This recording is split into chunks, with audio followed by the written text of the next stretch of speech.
ನಮಸ್ತೆ ಎಲ್ಲರಿಗೂ ನನ್ನ ಚಾನಲ್ಗೆ ಸ್ವಾಗತ. ಇವತ್ತಿನ ವಿಡಿಯೋದಲ್ಲಿ ಅಭಿಮನ್ಯು ಪರಾಕ್ರಮ. ಇದು ಬರೆದಂಥ ಕವಿ ಕುಮಾರವ್ಯಾಸ. 7ನೇ ತರಗತಿಯ ಪ್ರಶ್ನೋತ್ತರಗಳು ಅಭಿಮನ್ಯು ಪರಾಕ್ರಮ.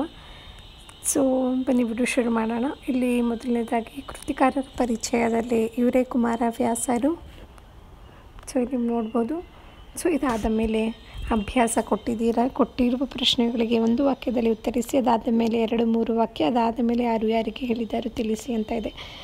ಅಭಿಮನ್ಯು ಪರಾಕ್ರಮ. ಕವಿ ಪರಿಚಯ. ಹೆಸರು ಕುಮಾರವ್ಯಾಸ. ಇವರ ಮೂಲ ಹೆಸರು ಗದುಗಿನ ನಾರಾಯಣಪ್ಪ. ಇವರ ಕಾವ್ಯನಾಮ ಕುಮಾರವ್ಯಾಸ. ಹಾಗೆ ಇವರ ಕಾಲ ಬಂದು 1430. ಇವರ ಜನ್ಮಸ್ಥಳ ಈಗಿನ ಗದಗ ಜಿಲ್ಲೆಯಲ್ಲಿನ ಕೋಳಿವಾಡ ಗ್ರಾಮ. ಕಾವ್ಯ ರಚನೆ ನೋಡೋದಾದರೆ ಗದುಗಿನ ವೀರನಾರಾಯಣಗುಡಿಯಲ್ಲಿ. ಇವರ ಕೃತಿ ನೋಡೋದಾದರೆ ಕರ್ನಾಟ ಭಾರತ ಕಥಾಮಂಜರಿ. ಈ ಕೃತಿಯ ಇತರ ಹೆಸರುಗಳು ಗದುಗಿನ ಭಾರತ, ಕನ್ನಡ ಭಾರತ, ಕುಮಾರವ್ಯಾಸ ಭಾರತ. ಹಾಗೆ ಇದು 10 ವರ್ಷಗಳ ಒಳಗೊಂಡಿದೆ. 10 ವರ್ಷಗಳನ್ನು ಒಳಗೊಂಡಿದೆ. ಇದಿಷ್ಟು ಆದಮೇಲೆ ಛಂದಸ್ಸು ನೋಡೋದಾದರೆ ಭಾಮಿನಿ ಷಟ್ಪದಿ. ಇವರ ಖ್ಯಾತಿ ಬಂದು ರೂಪಕ ಸಾಮ್ರಾಜ್ಯ ಚಕ್ರವರ್ತಿ. ಇದಿಷ್ಟು ಇವರ ಕೃತಿಕರೆಲ್ಲ ಪರಿಚಯ. ಆದ ಮೇಲೆ ಅಭ್ಯಾಸ ನೋಡೋಣ. ಕೆಳಗಿನ ಪ್ರಶ್ನೆಗಳಿಗೆ ಒಂದು ವಾಕ್ಯದಲ್ಲಿ ಉತ್ತರಿಸಿ. ಆ ವಿಭಾಗ. ಧರ್ಮರಾಯನಿಗೆ ನಮಸ್ಕರಿಸಿ ಅಭಿಮನ್ಯು ಹೇಳುವುದೇನು? ಧರ್ಮರಾಯರಿಗೆ ನಮಸ್ಕರಿಸಿ ಅಭಿಮನ್ಯು ದೊಡ್ಡಪ್ಪ ಯುದ್ಧ ಭೂಮಿಯಲ್ಲಿ ದ್ರೋಣಾಚಾರ್ಯರು ರಚಿಸಿದ ಪದ್ಮವ್ಯೂಹವನ್ನು ಭೇದಿಸಿ ಶತ್ರುಗಳನ್ನೆಲ್ಲ ಯಮಲೋಕಕ್ಕೆ ಕಳುಹಿಸುತ್ತೇನೆ ಎಂದು ಹೇಳಿದನು. ಅಭಿಮನ್ಯುವಿನ ಮಾತನ್ನು ಕೇಳಿ ಧರ್ಮರಾಯ ಏನು ಹೇಳುತ್ತಾನೆ? ಅಭಿಮನ್ಯುವಿನ ಮಾತನ್ನು ಕೇಳಿ ಧರ್ಮರಾಯನು ಅಭಿಮನ್ಯುವನ್ನು ಪ್ರೀತಿಯಿಂದ ಬಿಗಿದಪ್ಪಿ, ಕಂದ, ನೀನಿನ್ನು ಚಿಕ್ಕವನು, ನಿನಗೆ ಪೌರುಷವುಂಟು. ಆದರೆ ಶತ್ರು ಸೈನ್ಯದಲ್ಲಿ ಇರುವವರು ಅಸಮಬಲ್ಲರು. ಯುದ್ಧದಲ್ಲಿ ಇರುವವರು ಅತಿರಥ ಮಹಾರಥರವರನ್ನು ನೀನು ಹೇಗೆ ಎದುರಿಸುತ್ತೀಯ ಎಂದು ಹೇಳುತ್ತಾನೆ. ಧರ್ಮರಾಯನ ಮಾತಿಗೆ ಅಭಿಮನ್ಯು ಹೇಳುವ ಉತ್ತರವೇನು? ಧರ್ಮರಾಯನ ಮಾತಿಗೆ ಅಭಿಮನ್ಯು, ಅವರೆಲ್ಲ ಮೃಗಜಲದಂತೆ, ಅದರಲ್ಲಿ ದೋಣಿಯನ್ನು ನಡೆಸಲು ಸಾಧ್ಯವೇ? ಲೆಪ್ಪದ ಉರುಗನನ್ನು ಹಿಡಿಯಲು ಗರುಡ ಮಂತ್ರಬೇಕೆ? ಮೋಸದ ಆಲೋಚನೆಯಿಂದ ಮಾಡಿದ ಈ ವ್ಯೂಹಕ್ಕೆ ನಾನು ಅಂಜುವುದಿಲ್ಲ. ನನ್ನನ್ನು ಯುದ್ಧಕ್ಕೆ ಕಳುಹಿಸಿಕೊಡಿ, ನಾನು ಯುದ್ಧದಲ್ಲಿ ಗೆದ್ದು ಬರುತ್ತೇನೆ ಎಂದು ಹೇಳಿದನು. ಆ ವಿಭಾಗ. ಕೆಳಗಿನ ಪ್ರಶ್ನೆಗಳಿಗೆ 2-3 ವಾಕ್ಯಗಳಲ್ಲಿ ಉತ್ತರಿಸಿ. ಮೊದಲನೇ ಪ್ರಶ್ನೆ, ಲೆಪ್ಪದುರುಗನ ಹಿಡಿಯಲೇತಕ್ಕೆ ಗರುಡ ಮಂತ್ರವು ಎಂದರೇನು? ಹಾವನ್ನು ಹಿಡಿಯಲು ಗರುಡ ಮಂತ್ರವನ್ನು ಬಳಸುತ್ತಾರೆ. ವಿಗ್ರಹಗಳನ್ನು ಮಾಡಲು ಬಳಸುವ ಎರಕದಿಂದ ಮಾಡಿದ ಹಾವನ್ನು ಹಿಡಿಯಲು ಗರುಡ ಮಂತ್ರದ ಅವಶ್ಯಕತೆ ಇಲ್ಲ ಎಂಬುದಾಗಿದೆ.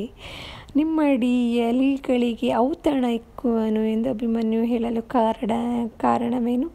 ಗಾಳಿ ಬೆವರುವುದಿಲ್ಲ, ಬೆಂಕಿಯ ಜ್ವಾಲೆ ಹಿಮಕ್ಕೆ ಹೆದರುವುದಿಲ್ಲ. ನನ್ನನ್ನು ಬಾಲಕನೆಂದು ಪರಿಗಣಿಸದೆ ಆತಂಕ ಮಾಡಿಕೊಳ್ಳದೆ ಅಪ್ಪಣೆ ಕೊಡಿ. ನಿಮ್ಮಡಿಯೊಳ ಶತ್ರುಗಳಿಗೆ ಸಾಯಿಸಿ ಔತಣ ಇಕ್ಕುವೆ ಎಂದು ಅಭಿಮನ್ಯು ಹೇಳುತ್ತಾನೆ.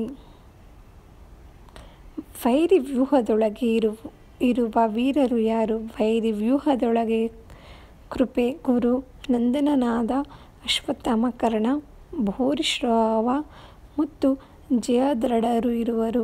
ಕೆಳಗಿನ ವಾಕ್ಯಗಳಿಗೆ ಯಾರಿಗೆ ಹೇಳಿದರು? ಈ ವಿಭಾಗ. ಶತ್ರುವು ನೀನೆಲ್ಲೇ ಮಗನೇ, ಕಾದುವರ ಸಮಬಲ್ಲರು ಕೇಣ. ಆಯ್ಕೆ. ಈ ವಾಕ್ಯವನ್ನು ಕುಮಾರವ್ಯಾಸರು ಬರೆದಿರುವ ಅಭಿಮನ್ಯು ಪರಾಕ್ರಮ ಎಂಬ ಪದ್ಯದಿಂದ ಆರಿಸಿಕೊಳ್ಳಲಾಗಿದೆ. ಯಾರು ಹೇಳೋದು? ಧರ್ಮರಾಯ ಹೇಳಿದ. ಯಾರಿಗೆ? ಅಭಿಮನ್ಯುವಿಗೆ ಹೇಳಿದ. 2ನೇ ಪ್ರಶ್ನೆ, ಕೊಡುವ ಮಗನ ಕುಮಂತ್ರದೊಡಿನ ಕಡಿತ ಕಾನುಂಜುವೆನೆ. ಈ ವಾಕ್ಯವನ್ನು ಕುಮಾರವ್ಯಾಸರು ಬರೆದಿರುವ ಅಭಿಮನ್ಯು ಪರಾಕ್ರಮ ಎಂಬ ಪದ್ಯದಿಂದ ಆರಿಸಿಕೊಳ್ಳಲಾಗಿದೆ. ಯಾರು? ಅಭಿಮನ್ಯು ಹೇಳಿದ. ಯಾರಿಗೆ? ಧರ್ಮರಾಯರಿಗೆ ಹೇಳಿದ. 3ನೇ ಪ್ರಶ್ನೆ, ನಿಗೆಲ್ಲುವುದಂದವೆಂತೈ ಸಮರವಿದು ಸಾಮಾನ್ಯವೆಲ್ಲೆಂದ. ಈ ವಾಕ್ಯವನ್ನು ಕುಮಾರವ್ಯಾಸರು ಬರೆದಿರುವ ಅಭಿಮನ್ಯು ಪರಾಕ್ರಮ ಎಂಬ ಪದ್ಯದಿಂದ ಆರಿಸಿಕೊಳ್ಳಲಾಗಿದೆ. ಯಾರು ಹೇಳ್ತಾನೆ? ಧರ್ಮರಾಯ ಹೇಳಿದ. ಯಾರಿಗೆ ಹೇಳ್ತಾನೆ ಅಂದರೆ ಅಭಿಮನ್ಯುವಿಗೆ ಹೇಳಿದ. ಇದಾದ ಮೇಲೆ ಬಾಲ ನಿವನ್ನದಿರು ದುಗುಡವ ತಾಳದಿರುವುದು ಬೊಪ್ಪೆ. ಈ ವಾಕ್ಯವನ್ನು ಕುಮಾರವ್ಯಾಸರು ಬರೆದಿರುವ ಅಭಿಮನ್ಯು ಪರಾಕ್ರಮ ಎಂಬ ಪದ್ಯದಿಂದ ಆರಿಸಿಕೊಳ್ಳಲಾಗಿದೆ. ಅಭಿಮನ್ಯು ಹೇಳಿದ. ಯಾರಿಗೆ ಹೇಳ್ತಾನೆ? ಧರ್ಮರಾಯನಿಗೆ ಹೇಳಿದನು. ಆ ಪಟ್ಟಿಯಲ್ಲಿನ ಪದಗಳಿಗೆ ಆ ಪಟ್ಟಿಯಲ್ಲಿನ ಅರ್ಥ ನೀಡಲಾಗಿದೆ. ಪಟ್ಟಿಗಳ ಪದಗಳನ್ನು ಹೊಂದಿಸಿ ಬರೆಯಿರಿ. ಆ ಪಟ್ಟಿ ಅದಟು ಪರಾಕ್ರಮ. ಸೇರಿಸಲಾಪೆ, ತಡೆದುಕೊಳ್ಳಲು ಸಾಧ್ಯ. ಆಮೆನ್ನು, ಸಾಧ್ಯವಾಗುವುದಿಲ್ಲ. ಅಸಾಧಳ, ಅಸಾಧ್ಯ. ಕಂಡಿಗೆಳೆ, ನಾಶ ಮಾಡು, ನೇಮ ಅಪ್ಪಣೆ. ಇದಿಷ್ಟು ಈ ವಿಭಾಗ. ಈ ವಾಕ್ಯವನ್ನು ಹೊಸಗನ್ನಡಕ್ಕೆ ಪರಿವರ್ತಿಸಿ ಭಾಷೆಯಲ್ಲಾದ ಬದಲಾವಣೆಯನ್ನು ಗುರುತಿಸಿ. ಅಭಿಮನ್ಯು ಜನಪದ ಅಂಗ್ರಿಗೆ ಮಣಿದು ಕೈ ಮುಗಿದು ಎನಗೆ ಬಸ್ಸೈ ಬೊಪ್ಪ ಮಹಾ ಅಹವಾದ ಒಳಗೆ ಪದ್ಮವ್ಯೂಹ ಭೇದನವ ತಾಬಲ್ಲೆನು ಅನುವರ ಗೆಲ್ಲುವೆನು ಅಹಿತರನ್ನು ಕೃತಾಂತನ ಮನೆಗೆ ಕಳುಹುವೆನು ಇನಿತು ಚಿಂತಿಸಲೇಕೆ ಕಾಳಗಕ್ಕೆ ಎನ್ನ ಕಳಹು ಎಂದ. ಇದಕ್ಕೆ ಉತ್ತರ: ಅಭಿಮನ್ಯುವು ಧರ್ಮರಾಯನ ಪಾದಕ್ಕೆ ನಮಸ್ಕರಿಸಿ ಕೈ ಮುಗಿದು, ನನಗೆ ಅಪ್ಪಣೆ ಮಾಡಿ ದೊಡ್ಡಪ್ಪ, ಈ ಯುದ್ಧದ ಪದ್ಮವ್ಯೂಹವನ್ನು ಭೇದಿಸುವುದು ನನಗೆ ತಿಳಿದಿದೆ. ಯುದ್ಧವನ್ನು ಗೆಲ್ಲುವೆನು, ಶತ್ರುಗಳನ್ನು ಯಮನ ಮನೆಗೆ ಕಳುಹಿಸುವೆನು. ನೀನು ಚಿಂತಿಸಬೇಡ, ನನ್ನನ್ನು ಯುದ್ಧಕ್ಕೆ ಕಳುಹಿಸು ಎಂದನು. ಚಟುವಟಿಕೆ ಪಠ್ಯದಲ್ಲಿರುವ ಈ ಸಾಲುಗಳನ್ನು ಓದಿ ಅರ್ಥ ಮಾಡಿಕೊಳ್ಳಿ. ಮೊದಲನೇದಾಗಿ, ವಿಷಯವನ್ನು ಮನಸ್ಸಿಗೆ ನಾಟುವಂತೆ ಮಾಡಲು ಅದೇ ರೀತಿಯ ಮತ್ತೊಂದು ವಿಷಯದ ಮೂಲಕ ಹೇಳುವುದನ್ನು ರೂಪಕ ಎನ್ನುತ್ತಾರೆ. ಅಭಿಮನ್ಯು ಧರ್ಮರಾಯರಿಗೆ ತನ್ನ ಧೈರ್ಯ ಪರಾಕ್ರಮ ಸಾಹಸಗಳನ್ನು ತಿಳಿಸಿ ಬಳಸಲು ರೂಪಕಗಳನ್ನು ಕೆಳಗೆ ನೀಡಲಾದ ಇವುಗಳನ್ನು ಅರ್ಥ ಮಾಡಿಕೊಂಡು ವಿವರಿಸಿ. ಮೊದಲನೇದಾಗಿ, ಮರೀಚೆಯ ತೊರೆಗೆ ಎರಗೋಲಿಡುವರುಂಟೆ ಅಂದರೆ ಮೃಗಜಲದ ಒಳಗೆ ಅಂದರೆ ನದಿಗೆ ನಾವೇನು ಅಂದರೆ ದೋಣಿ ಇಡಲು ಸಾಧ್ಯವೇ ಅಥವಾ ಮರೀಚಿಕೆಯ ನದಿಯಲ್ಲಿ ದೋಣಿಯನ್ನು ನಡೆಸಲು ಸಾಧ್ಯವೇ?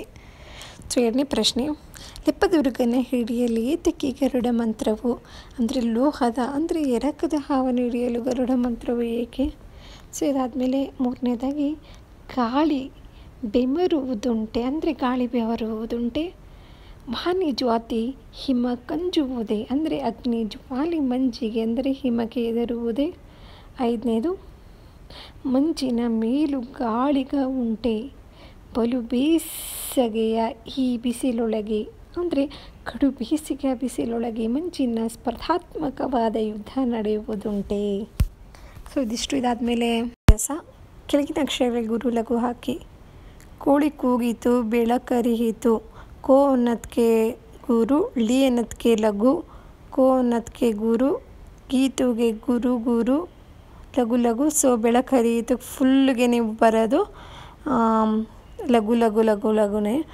ಕಾಗೆ ಗುರು, ಗೇಗೆ ಲಘು, ಕೋಗೆ ಗುರು, ತಿ ಮೊಲ ಇದಿಷ್ಟಕ್ಕೆ ಲಘು ಬರುತ್ತೆ. ಇದಾದಮೇಲೆ ಕೆಳಗಿನ ಪದಗಳಿಗೆ ಗುರು ಲಘು ಹಾಕಿ. ಬೇಗೆ ಗುರು ಲಘು ಲಘು, ಅನುವಾರ ಲಘು ಲಘು ಲಘು ಲಘು, ಕೃ ಲಘು, ತಾನ್ಗೆ ಗುರು. ದೀರ್ಘಾವಧಿ ಪದಗಳಿಗೆ ಗುರು ಬರುತ್ತೆ. ತ ಲಘು, ಅಹಿತರು ಗುರು ಲಘು ಲಘು ಲಘು, ಕಾಗೆ ಗುರು, ಳಾಗೆ ಲಘು ಲಘು. ಜನಪಮಣಿ ಇದಿಷ್ಟುಗೂ ಜನಪಮಣಿ ಲಘು ಲಘು ಲಘು ಲಘು, ಬೋಗೆ ಗುರು, ಪಗೆ ಲಘು. ಹಾಗೆ ಗುರು ಲಘು ಲಘು, ಯು ಗುರು ಲಘು. ಕೆಳಗಿನ ಪದಗಳಿಗೆ ಗುರು ಲಘು ಹಾಕಿ. ಸಂಜೆ ಗುರು ಲಘು, ಬಂಟ ಗುರು ಲಘು, ಗುರು ಲಘು ಸಂಘ, ಪಂ ಗುರು ಲಘು, ಸಂಪುಟ ಲಘು ಗುರು ಲಘು ಲಘು, ಹುಂಡಿ ಗುರು ಲಘು, ಗಂಗೆ ಗುರು ಲಘು. ಹಾಗೆ ಅಂಬಾಗೆ ಲಘು ಗುರು ಗುರು ಗುರು ಲಘು. ಇದಿಷ್ಟು ಅರ್ಥ ಮಾಡ್ಕೊಳ್ಳಿ. ಇಷ್ಟೇ ನನ್ನ ವಿಡಿಯೋ. ಪ್ರಶ್ನೋತ್ತರಗಳು ಮುಗಿದಿದೆ. ನಿಮಗೆ ನನ್ನ ವಿಡಿಯೋ ಇಷ್ಟ ಆಯಿತು ಅಂತ ತಿಳಿಸೋದು ಪ್ಲೀಸ್ ಲೈಕ್ ಮಾಡಿ, ಶೇರ್ ಮಾಡಿ. ಹಾಗೆ ಯಾರು ಚಾನಲ್ನ ಸಬ್ಸ್ಕ್ರೈಬ್ ಮಾಡ್ಕೊಂಡಿಲ್ಲ ಪ್ಲೀಸ್ ಸಬ್ಸ್ಕ್ರೈಬ್ ಮಾಡ್ಕೊಳ್ಳಿ. ಮತ್ತು